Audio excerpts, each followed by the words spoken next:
Hello, everyone. Oh, wait, hang on a minute. I've got to click. Once you click, yes, there we go. Hello, everyone. Welcome to our community webinar today. I'm just going to take a moment to warm us up because it takes a few minutes for everybody who's here today to get logged in and queued up for the session today. So while we're doing that, can you all pop into the chat, say hello, let us know where you're from, and if this is your first time on an Iris webinar, give us an extra wave and say, first time, or just let us know. Or if you've been here lots of times, we probably will recognize your name, but, say that too. As you all know, when we run these webinars, our theory is, our mindset around them is it's our job to facilitate. It's our job to bring these things together, bring out topics to you that you're interested, that we think are interesting. Um, but we all have expertise. Everybody has experience in different things. You guys do some of this work every day. And so please share your thoughts too. I would suggest that you take your little chat bubble on the bottom, and if it's not already set to sharing with everyone, please switch to that so that anybody that you have thoughts about can see what you're thinking, can react to what you're thinking as much as what we are thinking. So, hi, Jury. Good to see you. Oh, and happy birthday, Jury. Um, and we've got all kinds of great people coming in from all over. From Maine. Yes, you guys have been here more. Hi, Haley. You were on conference last year. I know that. This is me trying to get my right vision. Shannon, Amy. Oh, yes, you've been here a zillion times too. Um, so thank you guys all for joining. For those of you that are new, I am Beth Brodowski. I am the president of Iris Creative. We are a brand and strategy firm that focuses on nonprofits, the entire spectrum of nonprofits. And I am lucky enough to know lots of really awesome and cool people in my world. Every once in a while, one of those awesome and cool people actually lives near me. And so I want to introduce you all to Megan Goff. Megan, I can't remember. I can't remember if we initially met online or if somebody introduced us. I think we had a mutual connection. I think that's what it was. It was some person connected us to somebody, and so Megan is somebody that I get to meet up with at coffee shops in real life, so that we can brainstorm and talk about all the wonderful things that we like to talk about. For those of you that have been here many times before to our different programs, you might have heard me say my very harsh but what I believe is a true thing: nobody cares that you exist. Which, I say that to like nonprofits, and people are like, she didn't just say that. Yes, she did. Because the thing is, people give their money to causes that they care about. Whether it happens to be through you or somebody else, that's the hard part. So people don't give their money to fund the fact that you exist. They give their money to fuel their dreams. And so what they want is to feel connected. And so Megan is the founder and chief storyteller of Onward Communications. She is a storyteller extraordinaire and deeply understands how to make that leap between information giving and relationship development. So, Megan, welcome. Thank you so much for joining our community today. Yes, I'm so excited to be here. Why don't you start off by just introducing yourself, telling people a little bit about your background and the work that you do? Yes, absolutely. So hello, everyone. As Beth shared, my name is Megan Goff, and I lead Onward Communications. So we are a small team of copywriters, copy editors, digital strategists, and our focus is on helping nonprofits of all shapes and sizes find, tell, and leverage the stories that are going to inspire their donors to act. So we believe that storytelling, as I've told Beth many, many, many times, we think that storytelling is one of the most powerful fundraising and engagement tools.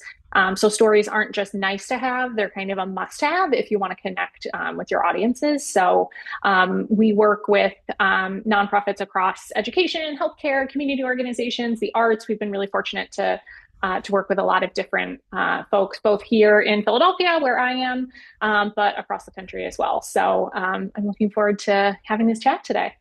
Fantastic. So here's how this usually runs for everyone that's here. So I have a list of about 8 questions that I have and can ask Megan. I'm going to start with my first question, but I keep an eye on the chat and on the Q&A. I have both open here on the side. So if you see my head turn, it's just looking to see the things that you guys might be putting in here. If you have questions, I will interrupt our flow. We will jump in and get Megan talking about those. If I don't get it right away, it's probably just to let Megan finish her thought. But I will be watching. And so this is intended to be a dialogue, but not just between Megan and myself. The goal is to loop you in and have you guys have the opportunity to ask your questions, but also share your thoughts on what Megan's talking about. What's your perspective? Do you do things the same way? Do you agree? Do you do something different? Do not feel bad or guilty about having a dissenting opinion or a different approach to something. That's okay. This is a room to talk about all the different solutions. Megan's here to kick it off. So, with that, Megan, I want to start off with like that big broad question. Mhm. What is the purpose of storytelling in nonprofit communications? Why do that versus other types of communications? Sure. It's funny, I was just putting together some slides for a presentation I'm doing tomorrow, and the first slide was why stories matter.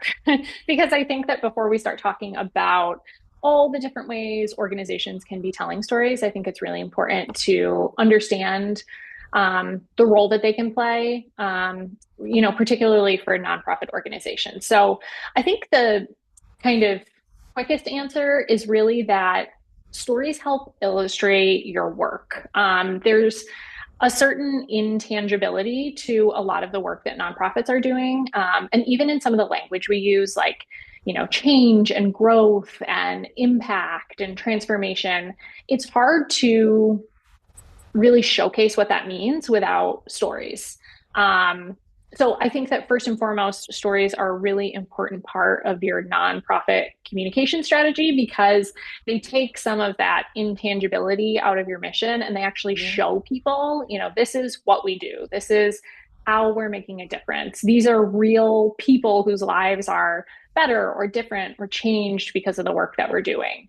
And I think also too, stories are a really great way to create a shared experience. So, kind of like you were saying, Beth, like an organization is just the the vessel. An organization is just an organization. And when you think about it, like I might support my local food bank. I might not understand what it means to be food insecure. I might have never been in that position, but I understand things like shame or embarrassment or helplessness. And stories help, someone who might not have experienced something connect to an issue that might not be directly related to them, but something that they can help or fuel. Or, I may have never, sat with a loved one who is battling cancer, but I know what it's like to feel scared or feel hopeless or feel helpless. And I think that when an organization can kind of master telling those stories, there's an opportunity to connect someone who wants to help, but might not really kind of understand and like draw that straight line. So, I often tell people like, if your mission is your promise, this is what we are setting out to do, what we believe in, who we are, then your stories are your proof. They can kind of back up what you're talking about. That's such a great and simple way to say like why tell a story? And Right. like where does a story fit into the nonprofit communications ecosystem? And you and I have talked about this concept Mhm. before about, you know, what if your stories don't necessarily align with somebody that hasn't had that personal experience? And I Mhm. think what we're talking about is such a great point because a lot of times, organizations want they typically want to grow their funders, grow their exposure, and let's just say that you are a you know something really specific, breast cancer in men or something like Mhm. really specific. And there's that fear of like, well, if somebody hasn't experienced that, how can they relate to it? So when Mhm. you're thinking about like, I'm going to focus on the writing part, like the words, Yeah. the language, like that specific aspect of it. How do you structure a story like that to for that purpose, knowing that your audience may not all be people where you can't always say, well, you know how this feels when. Like, Hmm. that's great when you can tell a story where, like, you know, your audience, like, has felt that experience. What kind of language or writing mechanisms do you use to get people over that bridge? Hmm. Yeah. I think that, it all kind of boils down to how can you illustrate it. It's funny when we talk about writing, and like writing and illustration in the most literal sense feel like, Hmm. kind of opposites, but it's No. your opportunity to paint a picture for someone. So, oftentimes we'll use language where we talked about, like, you're telling a story of someone who, receives the help they need, or and you talk about, relief rushing over their body, or you talk about someone tearing up when they see something because it's the first time their child has had toys under the Christmas tree, things like that. I think when you can use language that someone can say, like, oh, I might not know what that exact experience feels like, but like I know that feeling. I know what it feels like when your heart goes to your stomach. I know what it feels like, to be overcome with joy when you've been waiting and waiting and waiting on something. So I think if you can structure your story and kind of craft them in a way where you're being mindful of what the experience is, but you're kind of leaning more heavily into like what's something we can all relate to that Hmm. would be kind of mutually appealing to someone who has a direct connection to the cause or issue, or someone who you might be kind of like inviting into the solution for the first time. I think that it's so interesting, especially how you describe that. I recently just took a course in what's called somatics, which is about Hmm. embodiment. And Okay. some of the things that you just talked about were about how do you use language to describe how something feels. Like, Hmm. so how can you, like, that you're putting into your language when you're writing, like, words that literally describe like a visceral feeling. Hmm. And even when you said things like that feeling of excitement, those things that you said, like I could feel that in my body. Like everyone can relate to the concept of like feeling fear in the pit of your stomach. Like, Hmm. and it kind of using words like that, I would suspect, I don't want to say short circuit, but can circumvent the like thinking brain and jump Hmm. past it into that limbic brain, into that emotional Hmm. feeling, because it gets into those feelings that you feel in your body. Right. And that's, I always say people don't give money out of intelligent information. Hmm. They decide to participate because they feel connected. Hmm. That the goal of stories is to move people from being like knowledge into connection, Yeah, right? absolutely. And so, how have you seen stories like help build relationships? Hmm. Yeah, well, I think you kind of hit the nail on the head, Beth. Like, one thing that I kind of like to distinguish is like, yes, we're kind of moving prospective donors, or, prospective supporters along the continuum from, certainly they have to understand what it is that you do. So it's important that there's, an information lens, but really you want to move them from informed to inspired, that feeling, to Hmm. actionable, because you want them to do something at the end of the day. So whether that is make a gift, great, but it might be to volunteer, or to be your champion, or to tell a friend about the work that you're doing. You want there to be some sort of outcome or action that's associated with all the work you're putting into telling these stories. So, I guess the simplest way I would put it is that I think that when you can get someone to, feel something, it triggers an action. So, Hmm. and I think oftentimes when we talk about an emotional response or emotional storytelling, there can be this misconception that it has to be sad, or like Yeah. emotional in the sense that Hmm. it's It's a not all Sarah tearjerker. McLachlan. Yeah. But I think also too, using that type of emotive language and emotional response to talk about, like, how a child's cheeks were sore for days because they were smiling so hard, or, like, also to talk about, I think it can be, positive outcomes, and also not so much fear based, but like, here's what could happen if we don't step in and if we don't act. But I think that in terms of building relationships, there's a transparency that exists when you tell stories. So Hmm. you're showing the world, you're showing your audience, this is who we are and this is what we stand for. And I think the most important part is there's an invitation there. you kind of are bringing readers to like the forefront of an issue, whatever that issue or cause is that you stand for, and you're asking them to make a decision. Like Hmm. we're telling you this story, we're inviting you into this world, we're talking to you about why this matters. Will you join us in whatever way that is? And I think that that is a really strong, um, builds really strong connections and is such a great way to um, both create new relationships and strengthen ones that are already there because really it is an invitation. It's saying, like, this is what we're doing. These are the results or the impact that we're seeing already because of people who are behind us. Like, join us.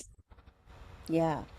So I thought it was interesting you say like the point of it is to create an action, which is so funny Mm-hmm. because in marketing, it's easy to look at relationship building activities and Mm-hmm. thinking that they're just like the soft things Mm-hmm. that set the stage so that a sale can happen.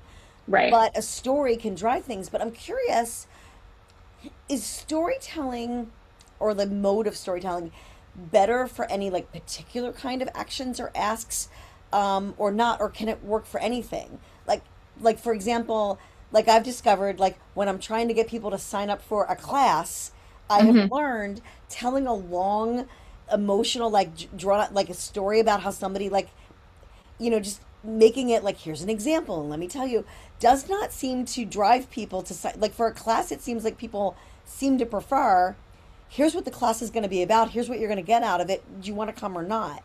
And Mm-hmm. so I discovered on my own that there were certain types of marketing that weren't super conducive, but when it comes to the actions in a nonprofit that people Mm-hmm. want, have you seen that as well? Like, are there things that like this is right for, like, put a story here, and these are places that like storytelling may not be the best fit or isn't necessary? I'm just curious. Of Yeah. course, I'm always asking you questions that I didn't prepare you for. No, no, you're totally fine. No, I think it's an interesting question. I think that when it comes to at least the types of communications I'm used to dealing with, like donor facing Hmm. communications of some kind, and even if we're not talking about just philanthropic activity. So, Right. yes, making a gift is great, but oftentimes it's, engaging people to be advocates on your behalf, to Hmm. volunteer with you, to show up in kind of like whatever way possible. We talk a lot about time, treasure, and talent. So, like, whatever Hmm. way you can give back. And I think that there are certainly different either modes of communication or instances where, perhaps what you would maybe traditionally think of as like a long form story would make more sense. But I think that there's a really great opportunity to tell stories in like bite-sized pieces. I think that we're seeing great storytelling happening on social and in email, when we have not as much time to kind of hook people in. And maybe by storytelling, it's not, 500 words, but it's like, how can we grab people's attention and how can we like kind of get them to come along with us in this first sentence, in this Hmm. first paragraph. So I think oftentimes it's not necessarily storytelling as we typically think of it, like, um, kind of painting a really vibrant and long picture. But I think sometimes storytelling can be just, taking the most powerful quote and leading with it and, kind of hooking people and engaging them to continue on with you so that you can get to your ask, whatever that is. I love that. I mean, I think that's an important thought. I wasn't even thinking about it that way. That like a Mm-hmm. story doesn't have to be the thing that you're doing. It Mm-hmm. can be an element of what you're doing. Like I Mm-hmm. often, I was just doing a mission and vision workshop last week, and we had people write a proposed vision as what we call a 6-word story. Mm-hmm. Which is there's a famous 6-word story that's attributed to Hemingway that says, "For sale, baby shoes never worn." Mm-hmm. Right? And most people that hear that, "for sale, period, baby shoes, period, never worn," Mm-hmm. can understand like the entire scope of meaning shows up in those 6 words. And so how you said like a little quote, it made me think, oh, like a story doesn't always have to be like, here's the story. Mm-hmm. It can be woven in like little moments Mm-hmm. into other things that you're doing. I hadn't thought about it that way, but I like that idea. Yeah, and I think like a perfect example is, we often it's hard because there's this counterbalance between short attention spans and, Yeah, you know, optimizing for mobile and kind of all these things that are like working against us in terms of maybe telling the story that, in a perfect world, you would have everybody's attention and you could go into great detail. But I think a perfect example is something as like, when I think about, um, an email ask or something like that, it's like, the difference between saying, we need $100,000 to keep this clinic open versus like Mark wouldn't be here today if he hmm hadn't visited the clinic. Like that's a story. It's setting the rest of the communication up for telling the rest of Mark's story. Like why did it make such a difference? Like so it's just kind of like what you're leading with. They're saying the same thing essentially, but how can we lead with something that feels more human instead of just kind of spitting out facts and information? exactly. All right, everybody, there's a whole bunch of you here. You're quieter than you usually are today. So what do you have? What do you think? How do you use stories? What questions do you have for Megan? I'll keep going as I keep an eye on the chat. But are there any thoughts that you have that you want to reflect back to Megan? Are there any questions that you have for her about things that you're doing specifically, things in the field in general? Put them in so that we can use the opportunity of having a storytelling expert, here in the room today. Um, so, so Megan, you talked a minute ago about, oh, this is a story about advocacy, or this is a story about this. I think it's so easy to think of storytelling just right in that, like, oh, I'm writing a fundraising letter and I'm going to tell a story Hmm. about how Mark benefited from the surgery that he had at this hospital. But I thought that was interesting that you used advocacy as a particular example. What are what are other ways and other places that you're seeing people starting to embed storytelling into their overall communications goals? Hmm. Yeah, I think overall, more organizations, nonprofit and for profit, are looking at reporting too as an opportunity to not just be so limited to quantitative data, so facts and figures, especially when we think about something like an impact report. The whole point is to reflect on the past year, what's been achieved, what types of increases, gains, things like that. But I've been seeing a lot more nonprofits leaning heavily into storytelling, even in their reporting, to say, yes, of course, we're going to have a section where we talk about what the financials were and report out on everything we are obligated to do to talk about, increases in, dollars raised and number of participants and things like that. And I think there can always be a blend between the two, but using even that as an opportunity to say, great, we raised X amount percentage more this year, and then kind of telling the story of what that means. That means Mhm. we'll be able to reach more people in communities across the country. That means we've hired this additional person on our staff, and let's talk a little bit about who they are and what they do. So I think an interesting trend that I've been seeing is kind of this cross between quantitative and qualitative outputs so that, we're not losing some of those important statistical figures, but how can we make them more human, even if it is kind of a hybrid approach.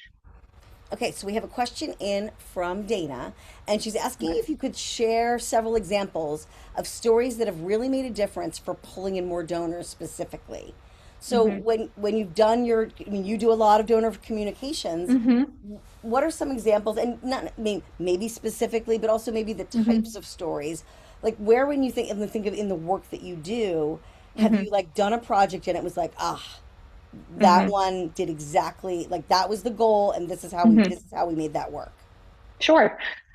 So one that comes to mind, I worked with an university on in their annual fund. So historically, the annual fund, oftentimes people think of it as kind of like the keep the lights on, the Mhm. operational, unrestricted fund for support. And I think historically that has worked against annual funds because people want to give to scholarships. They want to give to kind of the Mhm. things that are going to give them the warm and fuzzies. Right. And I think that oftentimes, and this is a really great example of pairing information with inspiration, there's you know uh, audiences, donors, prospective donors don't always understand that yes, the annual fund does operational things, but it does operational things in service of, to fund the staff who are going to be the career advisors, to, ensure that programs and clubs and activities, the ones that are, sparking new interest in students and giving them an outlet and, so that those things can go on. So, almost taking something again that feels kind of intangible. Okay, why would I give my money to like this black hole that's going to keep the lights on and pay salaries when I could give to cancer research or students? And not that there's one is better than the other, but to almost like rebrand the annual fund as like we're the opportunity fund, we're the discovery fund, we're the innovation fund. We are all these things that are um, kind of lighting a fire under our students, and we're still having an impact. And we're going to tell you the story of a couple ways that students have benefited from these funds, and they've gone on to do really incredible things because we were able to offer that kind of support. If And that so helps, when, Dana. when you did that, so you did Mm-hmm. it, you did that specifically, and those were Mm-hmm. some of the things that you do. Did you see the outcome? Excuse me. Did you see the outcome of like having it draw in new donors? Yeah, I think being able to, I certainly think, and I apologize, I don't have like the data on it, but Hmm. I certainly think that by being able to kind of paint a better picture or tell a fuller story Hmm. of, what those funds were going to go on to support, that certainly, educated donors who maybe didn't know that that was the purpose of this fund, or knowing Right. that they can support here and here, or knowing that if I give my money here, it's going to, go on to impact all these other areas that I wasn't, even thinking about. Hmm. So, yeah, I think it definitely, by integrating storytelling strategy as opposed to just kind of leaving it as is and keeping your fingers crossed that people understand it and know the impact that it can have, certainly made a difference. Right. And I'll also throw in, Dana, for you, we did one once where it was a hospital foundation, and looking at their previous annual appeal letters, they were more, I would say, like they were getting an annual report confused with an annual appeal. So their Mm-hmm. annual appeal letter was like, it almost felt like a newsletter, like here's who we hired this year, here's how we changed this department, here's like the list of things that are on our to-do list for this year, here's just all of our accomplishments. So it felt like an annual report, or just like a let us sum up what we've accomplished this year in an Mm-hmm. annual appeal letter. Therefore, look at all the things we did, therefore give us money to do it again. And it felt, as they say, like an inch deep and a mile wide, as opposed to an Mm-hmm. inch wide and a mile deep. And so we had them switch to like telling like a story, like, and they hated it because they do lots of different things, and I kind of made them tell like a deep story of one of the things that they did. Mm-hmm. And that, like, people can struggle with that a lot, when it's like, but we do all these different things, but you're not asking for money to fund that specific thing, you're just honing people's attention down to that one thing. Mm-hmm. And we also made them, and I always say, like, the story part is like the half of it. The other part is looking at your audience, Mm-hmm. is really getting a sense of like, who are you telling the story to? And it's so easy to just kind of throw generic stories out there. Just here's a thing that happened. Here's a thing that happened. If you don't have a really good sense of like, out of all the donors or potential donors that are in your pool, like, what are the emotional drivers for the ones that have proven to be successful in the past? And when you Mm-hmm. really do understand your audience, and I always say start with your lovers, like understand the people that love you and care about you and have done exactly what you wanted them to do over and over again. And if write stories for them to attract more people like them, rather than trying to do a land grab for the outliers Mm-hmm. that might give you $5. Hmm. Yeah, and I just to kind of add, if this is another good example, and I wish I could steal it as my own, but it was someone else's that I had read about. But I believe it was like a shelter or like domestic violence center or some sort of organization like that that needed new chairs for their waiting room. Like their chairs were completely falling apart, and like that was the ask. Like we basically need new office furniture. But instead of, writing all their supporters and saying like our office furniture is falling apart, we really need more chairs for our lobby, they were able to reframe it as like, this is a seat for someone who comes in and is in crisis, or you know what I So mean? And like good. I love they that. paid for them, and like the stat was, I wish I could remember it, but like In a they minute, I would they think. paid for it immediately, Yeah, because, and I hope that doesn't come off as, it comes off as exploiting any sort genius to of me. situation, but like, again, kind of bringing people in to realize, like, it's not the thing it sounds, yes, it is a chair, but, for the work we do, this is why it's so important to us. This is why, it provides dignity and an environment where people feel safe and welcome. And I just thought, like, wow, what a really great example of taking something that seems very Mundane. Yeah, mundane on the yeah. bottom of somebody's list. If you gave them a list of things that they could That's what I was fund saying. and have an Nobody ever impact wants to on. put their name on the plumbing, Right. right? But that's, I love that. Okay, so Jory has a question Yes. about how do you look at telling the feel good story of how your org is solving a problem or problems versus focusing on the problem? Feel good versus feel sad when trying to drive donations. You talked about that a little Okay. bit, but can you go further into that? Yeah. Um, okay. So I'm trying to think of maybe like a good example or a good way to frame it. Like, which Um, emotions do you pull on to get the best right. results? I think is what he's asking, you know? Right.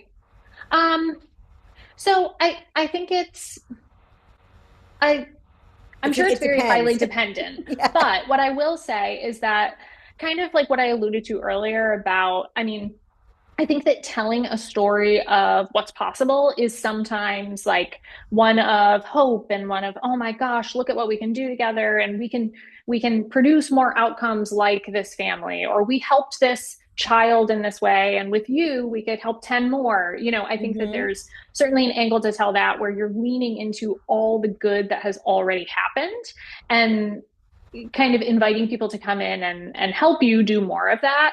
And I think the flip side of that coin is that, you can be very real and transparent and say, like, this is an issue that's in front of us right now.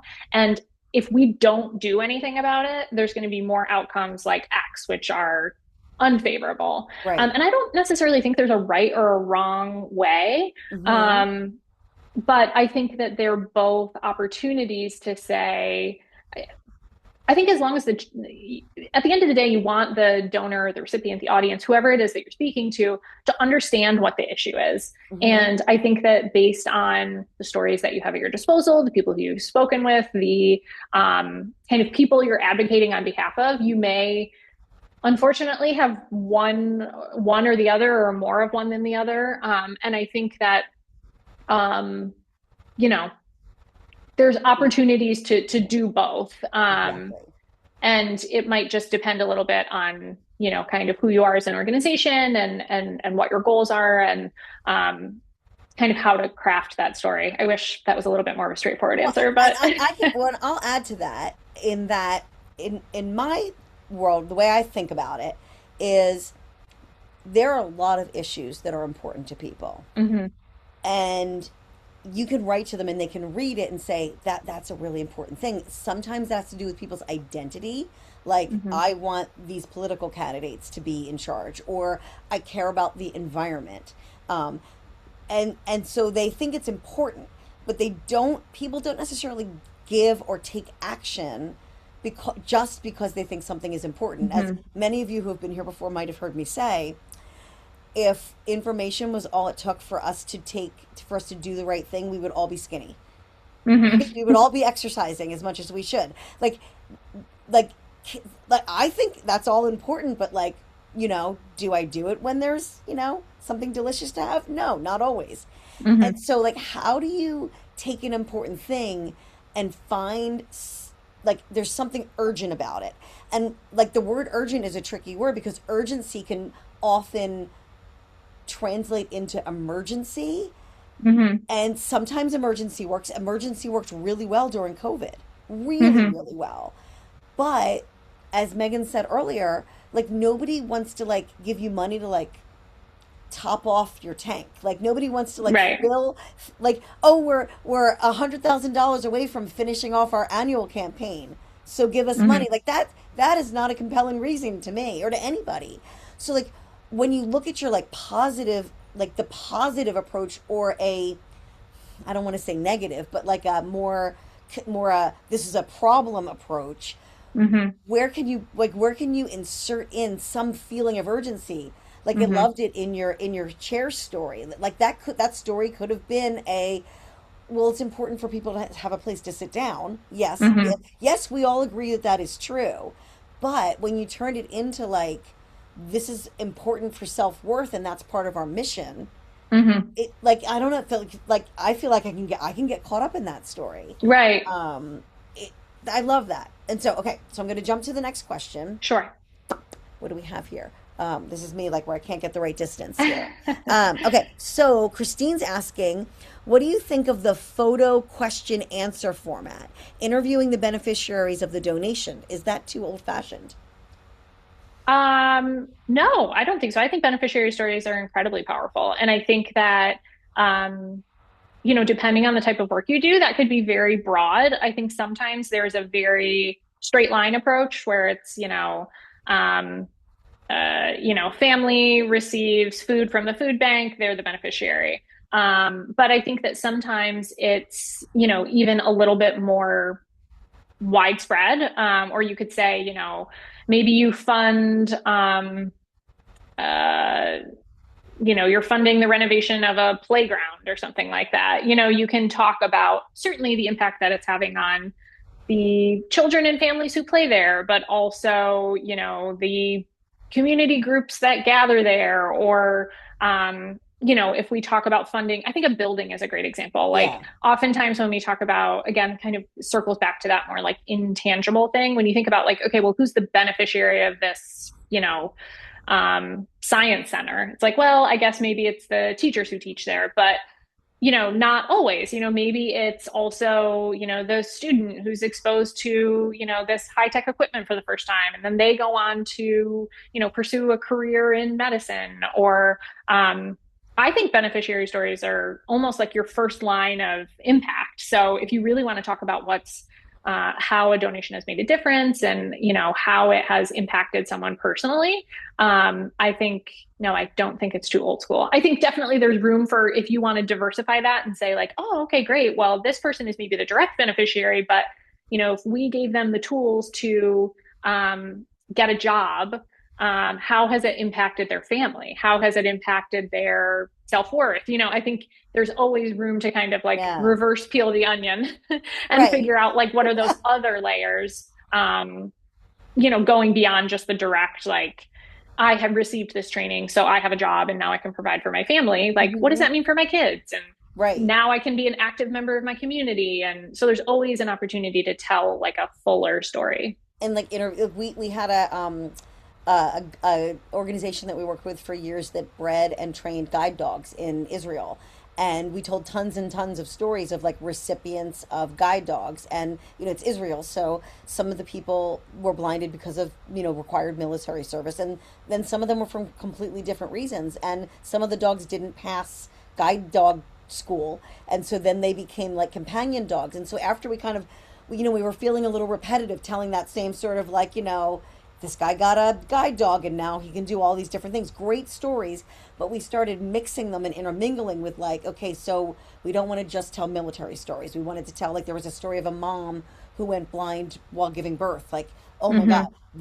that got a ton of money, but like it raised money from a different group of people. One of the things that we learned through that is that, every organization has different audiences that care about different things. Like the moms and grandmothers gave like crazy to that story, whereas other veterans and different people gave to the other stories. And it was like we tried to start looking at the stories as like a body of work, as opposed Mm-hmm. to like, what did this one appeal raise, and was it Mm-hmm. successful or was it not, based on its own merits alone. And then over time we started expanding out, like there's like college age puppy raisers that Mm-hmm. take the dog for a year. So one year we told one of their stories. Like, I think it's so interesting when you're talking about beneficiaries. Like, I loved how you talk about like what's the whole ecosystem, Mm-hmm. and can we expand into thinking of different types of people that are all along that journey that you could potentially interview to tell the story either from a different perspective or a different lens or a different bus stop in the Mm-hmm. whole journey of the work that you do. That's Yeah, I that's like really that cool. analogy. Okay, so next question. See, now you guys got started. You got a lot of See, there we questions. go. So, Bill, hi, Bill. How are you? Bill was one of my podcast guests. So, what's your favorite way to gather stories which is I always love talking about this. Hmm. He loves one-on-one living room conversations. So number one, what's your favorite way to gather stories? And then number two, are there go-to questions you always find uncover meaningful impact? Ooh, that's a good question, Bill. Yeah, great questions. Yeah, so when given the, unfortunately, I don't do as much like literal face-to-face storytelling, but I always prefer chatting with someone as opposed to, having them respond to a survey or, provide their answers via email. Of course, there's always, depending on availability and things like that. But I think, just like this discussion proves, or any other discussion, you get on kind of natural tangents or someone says something that sparks something. And also when you're having a face-to-face conversation or, voice to voice, I think you can kind of hear when something, when people pause, when they're thinking about something, when you can tell something sparked something or is meaningful for them. I think that those are just like really good natural triggers or indicators into like, oh, tell me a little bit more about that. Or, I noticed that was something that made you sound excited. Can you share a little bit more with me? So I love having one-on-one Hmm. conversations. And I think as far as like standard questions or questions that I keep on hand, I think just again, kind of coming back to, beating my emotive drum over here, just anything that kind of gets people to describe an experience or talk about something. Like sometimes I'll be chatting with someone and they will talk about an experience, something that happened, and I can already tell, like, okay, that's the story. Like that's, I just spoke with someone the other day and I was talking to them. They were a beneficiary of a local organization that works with children with disabilities. And now her son has gone on to do wonderful things. So I was kind of just talking with her son and her about, Hmm. their relationship to the organization. And she said something that we were talking, and she said, when we started visiting this organization, my son wasn't saying, he couldn't string two words together. And, now he's a public speaker. I would have never thought and it was like, okay, that's it. Like, that's tell me more about That's a that. Like, hero how did it journey make you story right feel? there. Yeah. And I think that those things just don't necessarily translate as well when you're trying to gather information in other ways. So I think any kind of additional or follow-up questions that just kind of push people or challenge people to think like, can you tell me about, like, oh wow, that sounds really isolating, can you tell me a little bit about that, or was there Right. someone who helped you through that, or just anything that can kind of help you as the outsider like fill in some of those details and create a more vivid picture. I love that. That's good. And I'll add to that. So my daughter-in-law, as some of you might know, used to be my graphic designer who worked for me, and then I married her off to my son. And then she went and got a master's degree in social work. And so she learned this question in social work school. Ready? Tell me more. Hmm. And I was like, oh my God. And I've actually started using it on her. And she's like, oh, you're using my therapy questions on me. Yeah. And so honestly, like literally just asking, say to people, tell me more about that. It just opens up the door. So that's one that works really Hmm. well. And then another one that I learned from Amanda Kaiser, who is a membership engagement specialist. She was also on my podcast like 3 times. Fantastic. The question that I learned from her, this is really good if you're asking like members or donors, like if that's the person you're interviewing for like a donor or a member experience story. It's tell me about a time that you really felt connected to why you participate in this organization. Like tell me a Hmm. story of like that moment where like the light bulb went off and you said, this is what I'm showing up for. Like if Hmm. I have an organization that I've volunteered for 20 years, I could tell you that like I could tell you that story right now. Like I know exactly what that moment was that I went from I'm volunteering to like Hmm. yes, like I'm all in. Let's get this stuff done for the kids.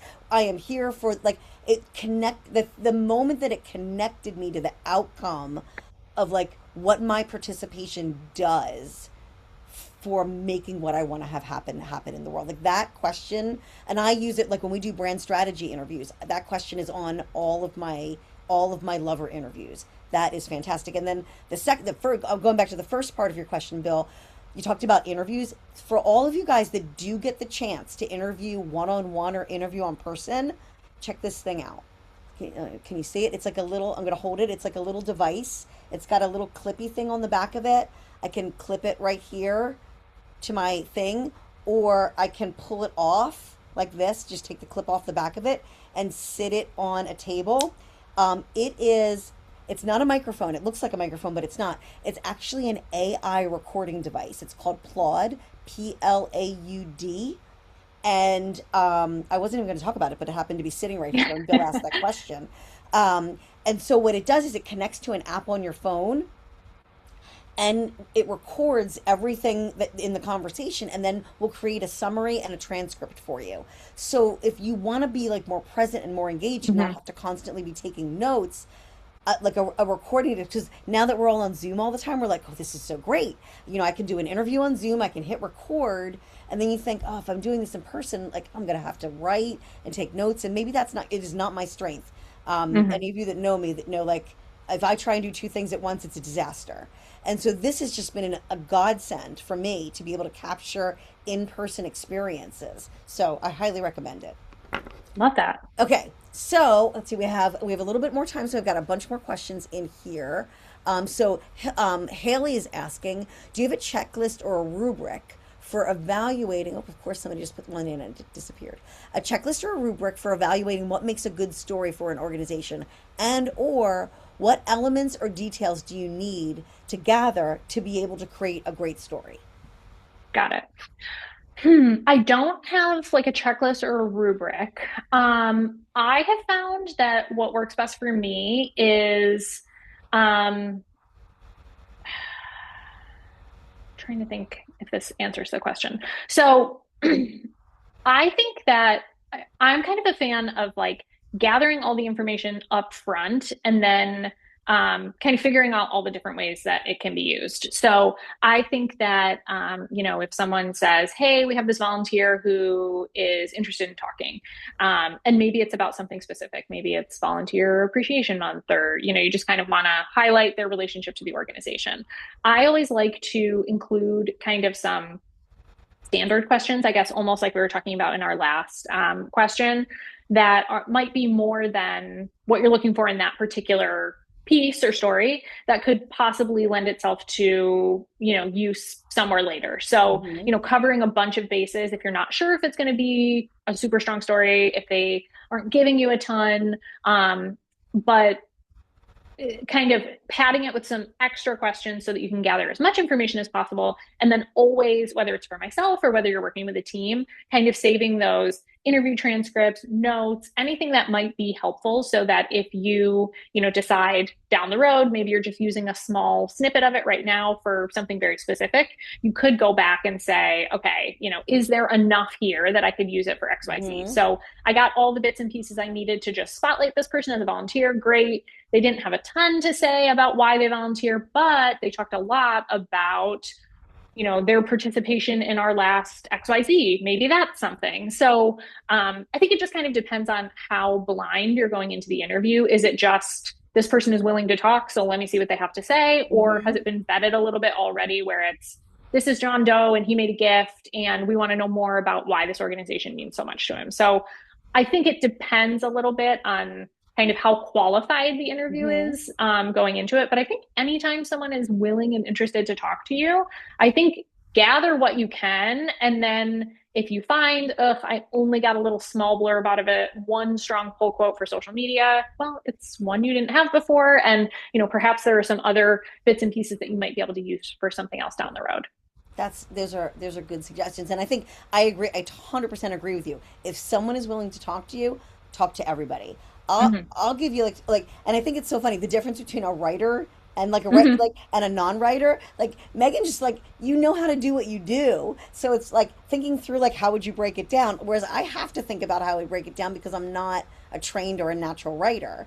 And so the things that we often will look for is like we look at there's something called the hero's journey, and it's like there's it's like an 8-step circle. You can find it online. So like go to Google, type in the hero's journey. That will give you some ideas. But the key things in there is like for it to you create a story, you need a character, you need conflict, and you need a resolution. And so to get to that, a question you can ask is like, well, what were the challenges? What were you going through? Like what was going on that made you start looking for a solution. And it might be like a solution for your problem with wanting a place to volunteer, or a solution to the fact that like it really bothers you that there's not enough fresh water in the world, or a solution to I think kids deserve healthy meals. Like what were the things that you were seeing in the world or experiencing that led you to feel like there was a challenge or a problem that you needed to step up and do something to solve? If it's that, or if it's like a recipient, a beneficiary story, like what challenges were you having that you were trying to solve for yourself? Like, so find that challenge place, and then find out like what was the outcome, like what were you looking to have happen, like what were your goals. And then the third question to ask is, how did your experience with this organization help get you from challenge to outcome? Like how did we help? Like what was your role and your involvement with us? Like by working together, how did that help get you to where you wanted to be? Like those three Hmm. questions are pretty much like a complete story arc right there. So that's what I would suggest. Right. Okay, so next question, I think that is Tracy. How do you get donors to give operational versus strictly programmatic funding? We want them to know that we need to pay the people that who are running the programs, and they don't work without staffing and resources. Oh gosh. Right. So Tracy, you were like speaking my language. Like we do like brand strategies, marketing communications. And so same thing, like nobody wants to pay for your, like sometimes they want to pay for your new website, but they don't think of that stuff. They don't realize that like things don't get done without people to do it. So Megan, how do you tell those stories that get people to understand the comprehensiveness of the funding, and that it's not just about making sure that, Johnny gets a breakfast at school? Right. No, I think that that's a great question. And I think it's kind of a two-parter. I mean, I think some of it is perhaps Beth, a little bit more in your wheelhouse. I think some of it is like a little bit of brand and messaging creativity around like, Hmm. okay, we're not asking people to give to the unrestricted fund. We're asking people to give to the um, possibility fund or the, Hmm. like give it a name that reflects, Branding. what what the outcome is and how it's going to positively impact people. I'm sure there are kind of a million different ways that you can spin that, but I think also too, I think it kind of comes back to transparency a little bit too. I mean, I'm sure that there is like a line to toe depending on how risky your organization feels like being and how playful you want to be. But I think letting people know that like these are all things that have to be funded to ensure the success of your operation. So, staffing might not be super sexy, but if your organization is doing fantastic things and without staff, it's not going to get done, or you can't reach as many people, or you can't have as great an impact, like find a creative way to say that, or to say, we have, one person who can service, 30 of our clients, we have 60 on our wait list. So if we have another staff person, we can service more people. So I think it's just a I little love bit that. of creativity and thinking about like almost, it sounds kind of like a weird thing to say because, philanthropy is all about generosity, but kind of Mhm. a what's in it for me mindset. Like, what am I contributing to by doing that? Like, kind of making it a little bit more clear to someone like, okay, you're not just paying us salary, you're helping us get 30 people off the wait list. And not doing it in a way that's tricky, but in a way that's just making it clear to someone like this plus this equals this. I think that makes so much sense. It's not I mean, to me that doesn't sound tricksy at all. It Mm-hmm. sounds like you're trying to draw a direct line between, if this is the outcome you want, this is how we get that outcome. That like if it's, getting people social services, that doesn't, a magic wand doesn't make that happen. Mm-hmm. They have to sit down with Susan. Like they have to, and Mm-hmm. Susan can handle 30 clients a day. She can't handle 80. So if you Right. want if you want 80 people to get services, we need another Susan. Mm-hmm. To me that's sort of like, it's sort of like, how do you help people see the role of the work that your staff is doing in creating the outcomes? And if you can, Mm-hmm. instead of just highlighting the story of the beneficiary, but bringing that, like the complexity of the Mm-hmm. picture of this is how we get to that outcome, Mm-hmm. and bringing staff and or maybe space, like we were talking to somebody the other day that is they're an IDD organization, and they have a day program, but they're renting different facilities for it, and they want to build Mm-hmm. their own. And so like they have to tell that story of like, why is it worth spending money on building our own building? Hmm. Like, like, and it has to do with like how many people you can service in any one location. There's Hmm. a lot of facts around it, but also there's staff, there's all these different things that you can Hmm. use to say this is why we need a building or this is why we need a person. Yeah. And it depends, of course, on, what the um, subject matter is or the issue that you're dealing with. But I think that there are so many playful ways to do that too, especially with social media. Like, if you think about organizations that, kind of have this real talk attitude, whether it's, a video of your staff like working with the lights off, like here's how much work we get done in a day when the lights aren't on, or when Hmm. we're working on top of each other, or, it doesn't all have to be so serious, but um, just kind of making it clear to people why those are things that matter and, how they are making just as much of an impact as the person who does X because it, takes many people. Okay. All right, we're coming close to the end of our time. There's a question about storytelling through video or traditional writing, right? And but we're not going to have time to get to that. Maybe we will have to put another session together and talk Yeah. about how you deploy storytelling in like through Hmm. media and marketing and technology and things like that. I think that's a great idea. I'm just going to circle back to a question that Jury asked about. Do people get freaked out when I tell them that I'm recording? I do interviews, like long form interviews, all the time. In my experience, if someone has agreed to be interviewed, they now understand that you need to capture that interview, and that they're going to be recorded. And so I have not. I mean, I always ask permission, and I never hide it. I never like so this. When this is marketed, people are like, you can put it in your pocket. Like I wouldn't do that. Like never record somebody without their permission. But if you show it to them and say, look, this is just a recording device so that I can focus on you and not have to take such extensive notes, and I can be more present in this conversation, they're like, oh, okay. And honestly, that's me kind of like feeling bad about it. But people get that they're going to be recorded if it's for like an interview for the sake of fundraising or marketing. Megan, have you ever had a problem with people saying that they were uncomfortable being recorded? No, I just kind of same ground rules. I always ask, and I think as long as people understand, and for the same reason that you said, Beth, I like to say, I record for note taking purposes. It just helps me be more present, so I'm Hmm. not splitting my attention. Yeah. Okay. So Jury was asking specifically about the AI aspect. Mm. Um, I have to say, like, do I really tell people that it's AI, that it's going to create a transcription of the conversation? I don't know. I feel like it's just so embedded. I don't know if I have to say, like, have I said this is AI and it's going to, I don't know. I have to say, I'm not sure that I have actually been clear that it's an AI tool. I probably should be more clear about that. Because I mean, I'm on Zoom and Zoom's creating a transcript and that's AI. I feel like in some ways people are just sort of used to the tools that create it.